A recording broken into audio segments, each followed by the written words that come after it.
lo que es cefalea. Ya. Entonces, comenzamos. Aquí está la mayoría. Cefaleas como tal es una patología que se ve bastante en la emergencia, siendo que más o menos se presenta el 10% total de pacientes que llegan a una emergencia. Bien.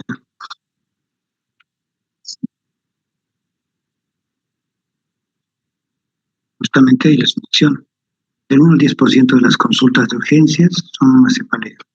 Uno de los motivos de consulta externa más frecuente es la cefalea. Más del 90% de personas han tenido una cefalea en su vida.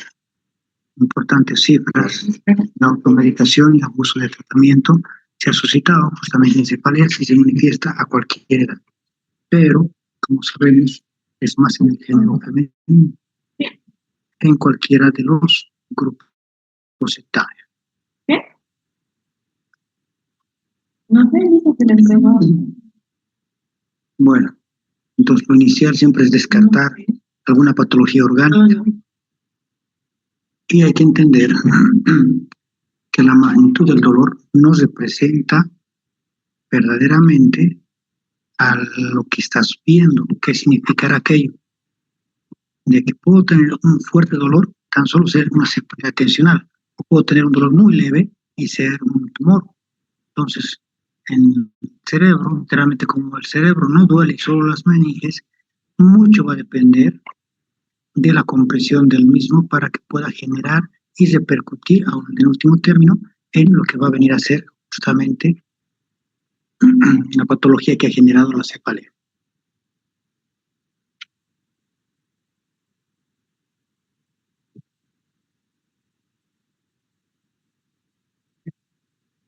Voy a mostrar un caso de una paciente que hemos publicado hace unos años para que vean justamente esto de acá. Miren esa tomografía. Es una ACV hemorrágico y es bien grande.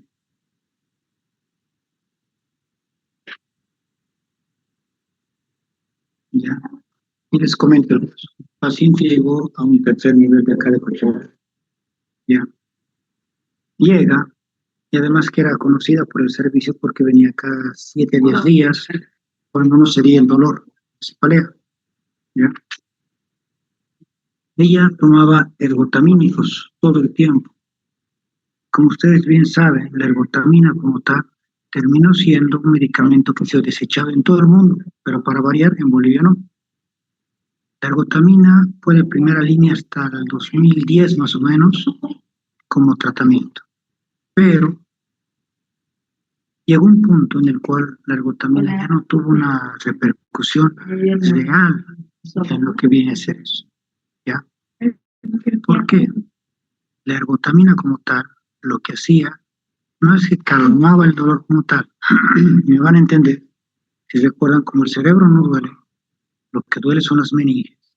Entonces, un cambio en la presión de las arterias generaría un dolor, ya sea una baja o una alta.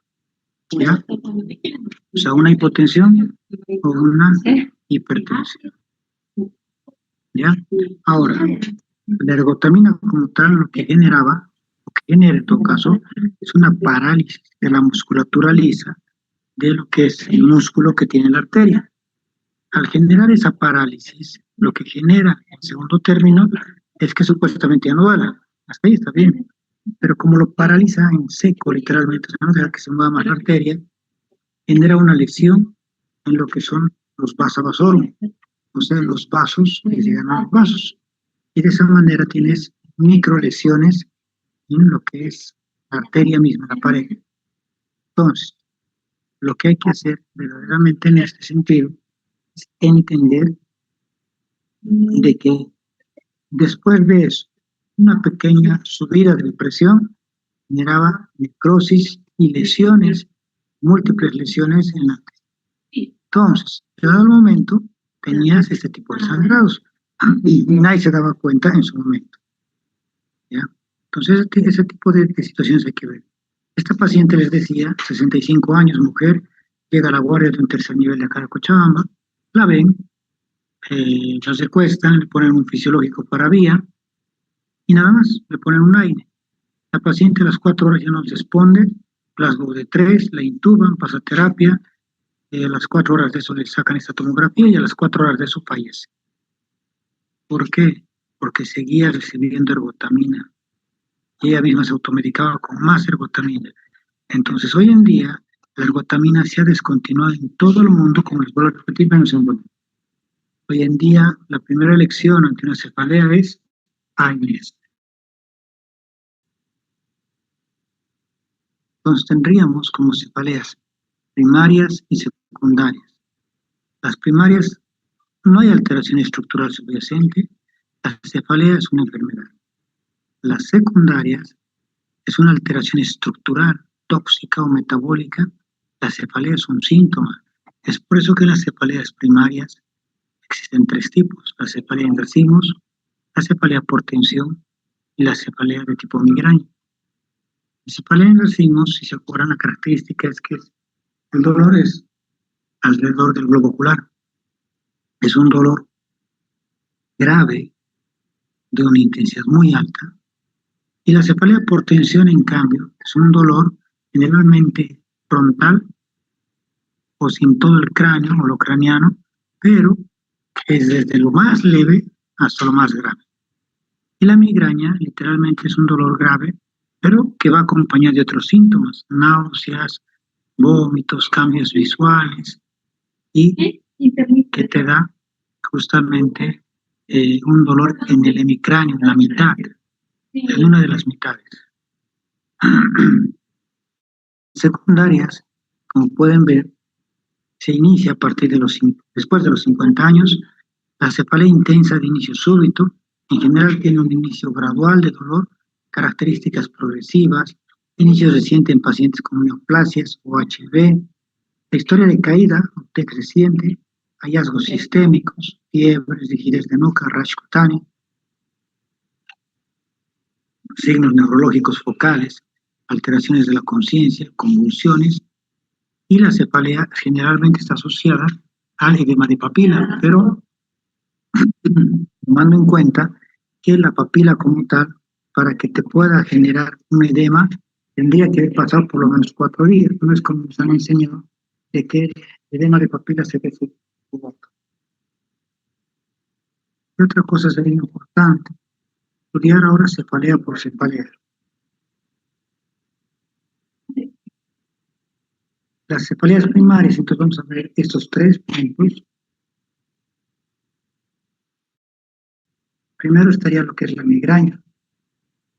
La migraña como tal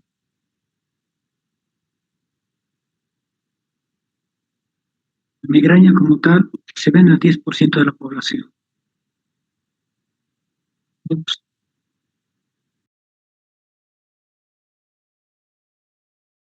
Ahora, la cefalea tensión o tensional se ve entre el 40 al 70% de la población. Y la cefalea en racimos es rara. Como pueden ver, las 3 cefaleas se ven más en la mujer que en el varón. Siempre. La migraña es 3:1 la relación mujer-varón, la tensional es 1.2:1 y la cefalea en racimos es 3:1. La migraña inicia en la adolescencia, tiene un pico a los 30-50 años, la tensional tiene un pico a los 30-40 años y la de racimos tiene un pico entre los 20 y 30 años, en una media de 30 años. La historia familiar sí la presenta la migraña. Y la abuela tiene migraña, es más que seguro que la nieta, que la hija, las tías, todas tengan migraña.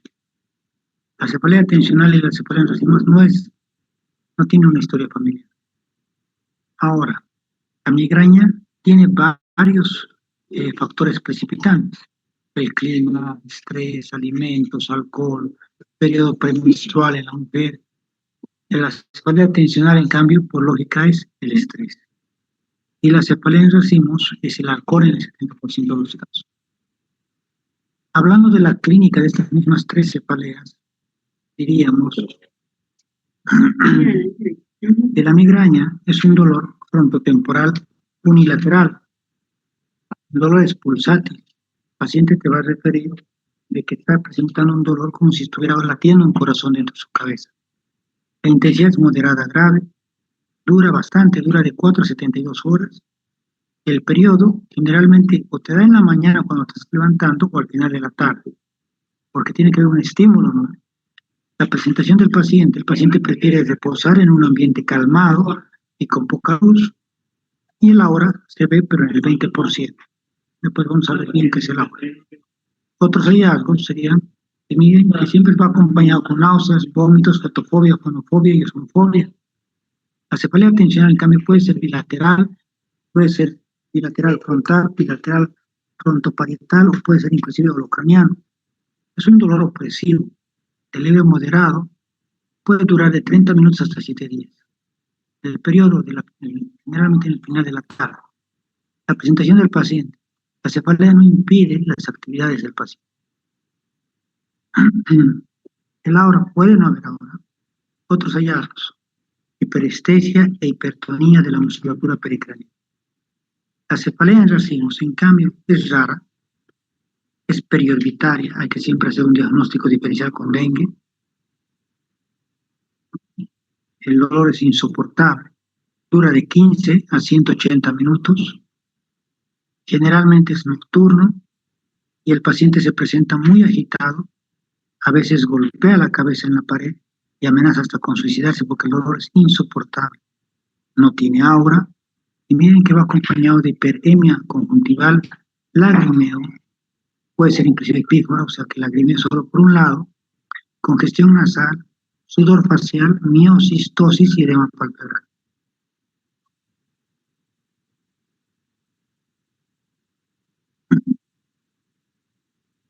Con tratamiento, el que nos interesa a nosotros es el tratamiento de finalización. Les decía que hasta el 2000, 2005 inclusive tal vez, en muchos países ya se iba quitando la ergotamina. En España, por ejemplo, se quitó el 2010. Hoy en día, solo en países como el nuestro se sigue manteniendo el manejo con ergotamina. La primera elección en todo el mundo es AINES. Y de los AINES, el que mejor está yendo es el ketoprofeno y el naproxeno. Aquí a Bolivia no llega mucho naproxeno, pero sí hay ketoprofeno. En lo que se refiere al ketorol, el ketorol no es el fármaco elección, tiene muchas complicaciones hacer una droga dextrógira, ¿ya? Entonces, ¿qué es lo que se hace en migraña? El tratamiento va a ser un AINE, puede ser ketoprofeno, en último caso ketorol, naproxeno si consiguen, más metoclopramida por el hecho de que va a vomitar. Y si no cede, aumentamos a la dosis de AINE, lo duplicamos y le aumentamos triptano. En cuanto a la cefalea tensional, vamos a ver analgésicos comunes o AINES. Y en la cefalea en racimos vamos a ver triptanes más oxígeno en el primer episodio, resonancia magnética o TAC para un diagnóstico diferencial. Miren entonces la diferencia. La tensional es algo básico el tratamiento. En la cefalea en racimos es en la que atacamos con todo, pero siempre necesitamos una TAC. Ahora esta parte de aquí abajo, se las voy a leer, pero en realidad no es para nosotros, porque estamos nosotros viendo en este diplomado de emergencias el manejo de la emergencia. No le podemos dar profilácticos en una emergencia. Se supone que le voy a mandar a que sea visto por el neurólogo o por el internista. Y de esa manera, le podrá dar un tratamiento profiláctico. ¿Ya? Ahora, si hablamos de ese tratamiento profiláctico, pueden ver en lo que se refiere a la migraña, el profiláctico son los beta bloqueadores.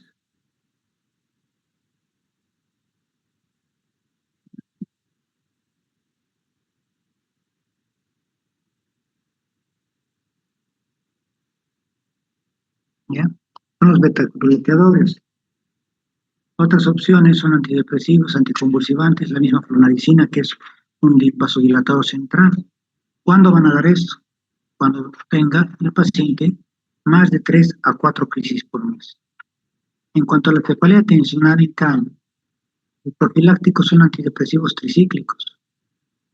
Y la indicación es cefalea mayor o igual a 15 días en la cefalea decimos, en cambio, siempre que la tengas, que la diagnostiques, tienes que darle tratamiento profiláctico porque hasta se puede suicidar. Y lo que se da es verapamilo, un bloqueante de los canales de calcio. Otras opciones que no van a veces muy bien y que tienen más complicaciones son el ácido valproico y el litio. Y hablando del aura como tal, les decía que aura solo tiene la migraña. Hasta hace unos 10 años en los libros se encontraban que toda migraña tenía aura. Hoy en día se sabe que apenas el 20% de los pacientes con migraña tienen aura. Y unos síntomas, ¿qué son la aura, perdón? Clínica, o sea, signos y síntomas neurológicos focales, como escotomas, cintillantes, oscurecimiento de la visión, parestesia perioral y más raramente miparesia, migraña hemipléjica, vértigo, tinnitus y diplopía, migraña fácil. Entonces, ha cambiado algunos detalles, pero lo que a mí me interesa es saber un protocolo, un manejo para la emergencia. El que más se actualiza es este que les voy a mostrar, que es el español, donde, como pueden ver, ingresa el paciente, sospechas de la cefalea primaria, le haces una buena anamnesis detallada con los hallazgos en la exploración. Si tú tienes o el paciente presenta un dolor unilateral o bilateral, si fuera unilateral, entonces hay dos opciones en este algoritmo. Si presenta aura más un dolor pulsátil, estás ante un paciente con migraña con aura y tratamos migraña, le damos AINES. No cede, le vamos a dar AINES más un antiemético, lo vamos a duplicar el AINES. No cede, le vamos a dar triptano. No cede y vamos a estar ante un paciente con estatus migrañoso, donde el tratamiento es más complicado. Le voy a dar benzodiazepinas, pueden darle diazepam o midazolam. El diazepam de 5 a 25 miligramos y el midazolam de 2.5 a 25 miligramos.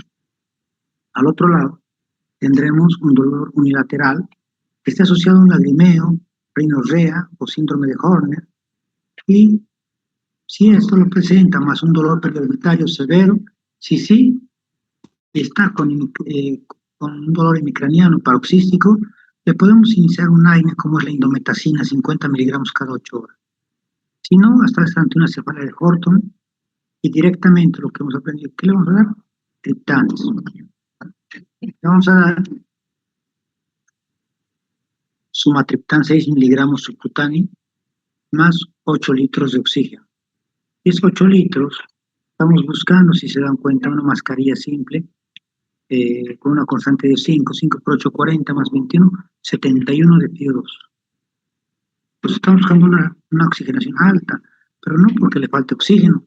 Si me han entendido en el anterior módulo de trauma, lo que hacemos en estos casos es que el edema cerebral que está teniendo por todas esas complicaciones, lo vamos a hacer, o le vamos a dar oxígeno para que ceda el edema, para que te edematices, ¿ya?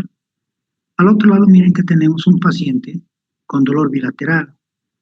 Toma frecuente de analgésicos o ergóticos, llaman los españoles, que es lo que nosotros en Latinoamérica llamamos ergotamina. Si fuera así, estás ante un cefalea por abuso de analgésicos. Suspendemos el tratamiento y le iniciamos amitriptilina 75 miligramos más un AINE y un ansiolítico. Pero acá sí recuerdan que habíamos dicho de que además de eso, sí o sí hay que aumentarle o hacerle un ataque, ¿ya? Porque puede ser como el caso que les mostré hace rato. En caso de que no presente eso y empeora con la actividad física, si sí fuera así y es opresivo, están ante una cefalea tensional. Entonces le iniciamos solo AINES y si acaso míos relajantes.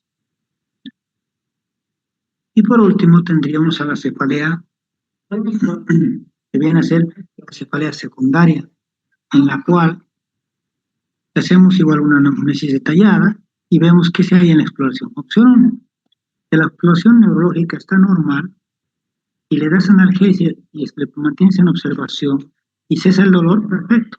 Solo hacemos un seguimiento clínico que venga por la consulta externa. Pero si empieza a deteriorarse el nivel de conciencia o persiste el dolor, TAC. Si presenta papiledema o sea que estás ante un paciente con hipertensión intracraneana y que puede presentar la actividad de Cushing, entonces, TAC. Si estás ante un paciente con rigidez de nuca o signos meningios y crees que sospechas que es un síndrome infeccioso y tiene focalidad neurológica, hipertensión intracraneana o no focalidad, TAC. Si presenta cefalea súbita, de esfuerzo, hemorragias ectinianas, TAC. ¿Y qué vamos a hacer en la TAC? En la TAC cerebral lo que vamos a hacer es que presenta un tumor, un hematoma o una hemorragia subaracnoidea, operamos. Absceso, operamos. Pero si está normal, recién se hace la PL. Se ha puesto que muchos de ustedes han visto que algún clínico apenas ve o reconoce rigidez de nuca y quiere hacerle PL. Está proscrito hacer PL de esa manera. ¿Por qué? Me van a entender mejor con lo siguiente. Se trata de lo que viene a ser la prueba de los 3 frascos.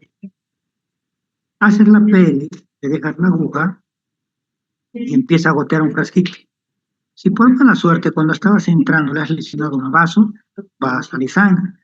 Si esa sangre que está saliendo tiene el primer frasco, ponemos un segundo frasco, otra vez sangre. Un tercer frasco que tendría que salir normal. Pero si el tercer frasco más te sale sangre, te has equivocado. No era una meningitis, era una hemorragia subaracnoidea y el paciente morirá en tus manos. ¿Por qué? Lo has enclavado al paciente. Es por eso que hoy en día no se hace PL la primera. La punción lumbar es secundario al ataque.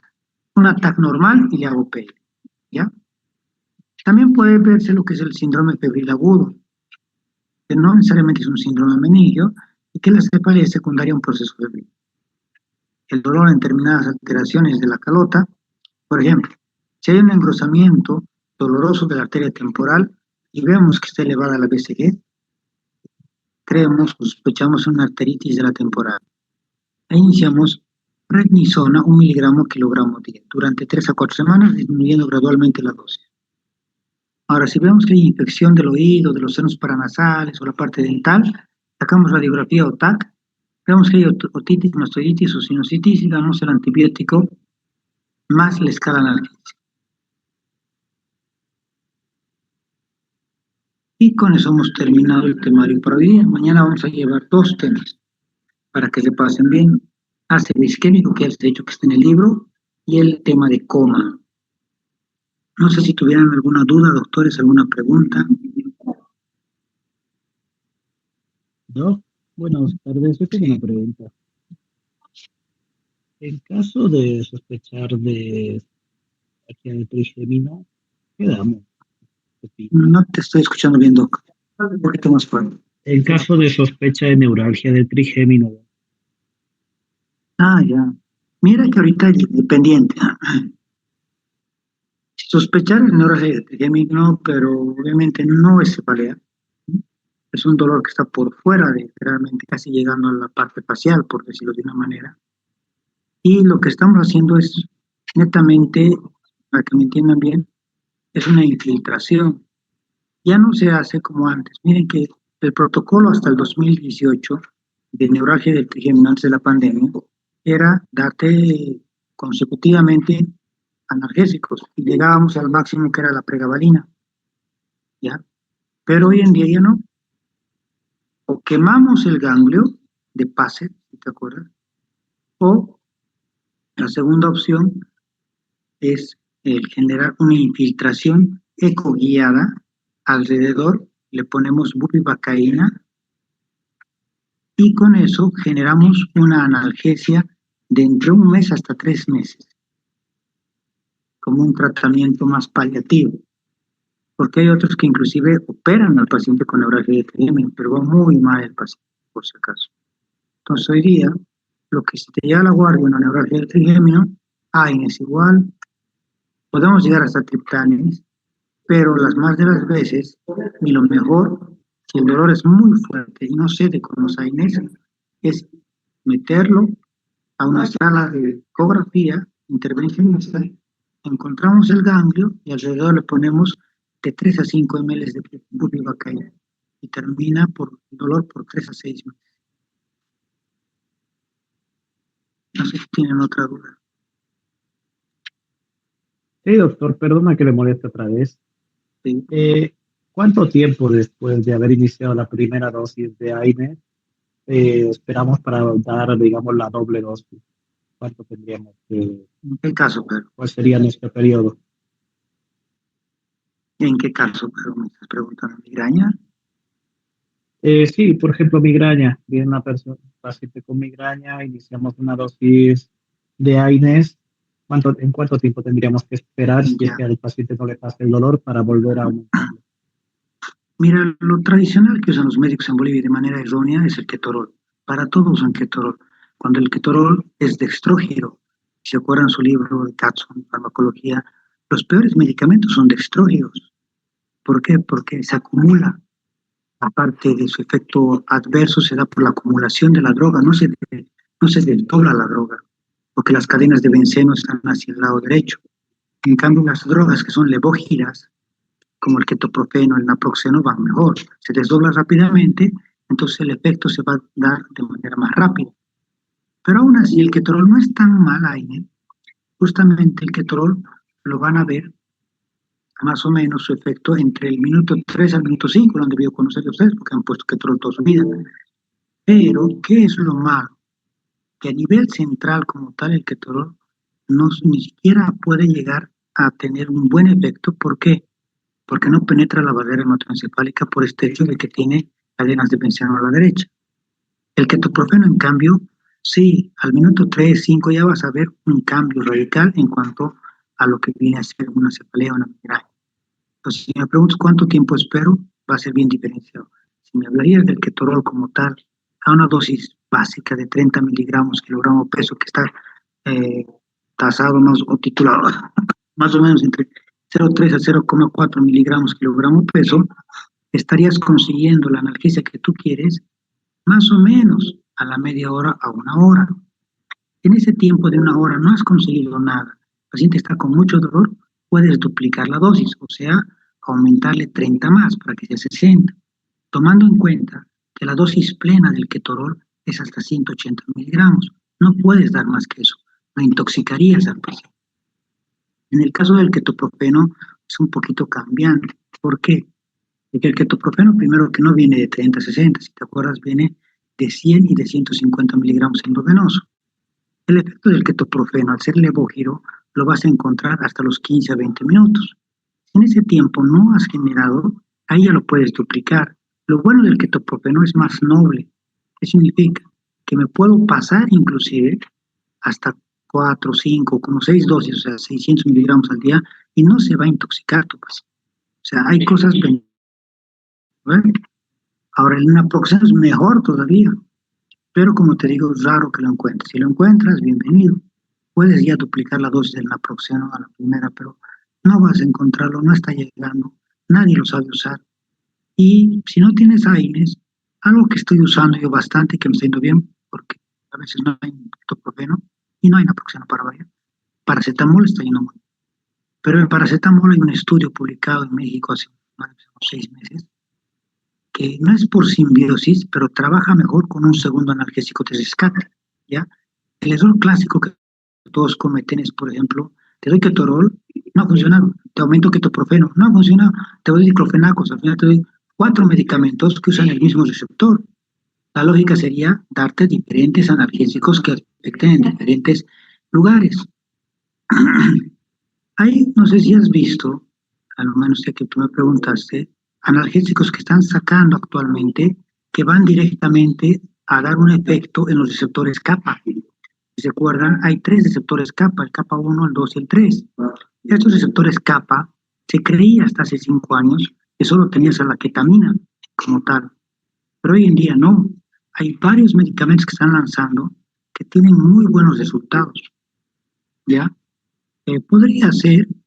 Ahora, si me dices morfina, está bien, como el otro día te dije, hasta 25 miligramos en una sola dosis yo uso morfina, pero acuérdense de algo, que la morfina primero hace tu sistema nervioso central adictivo.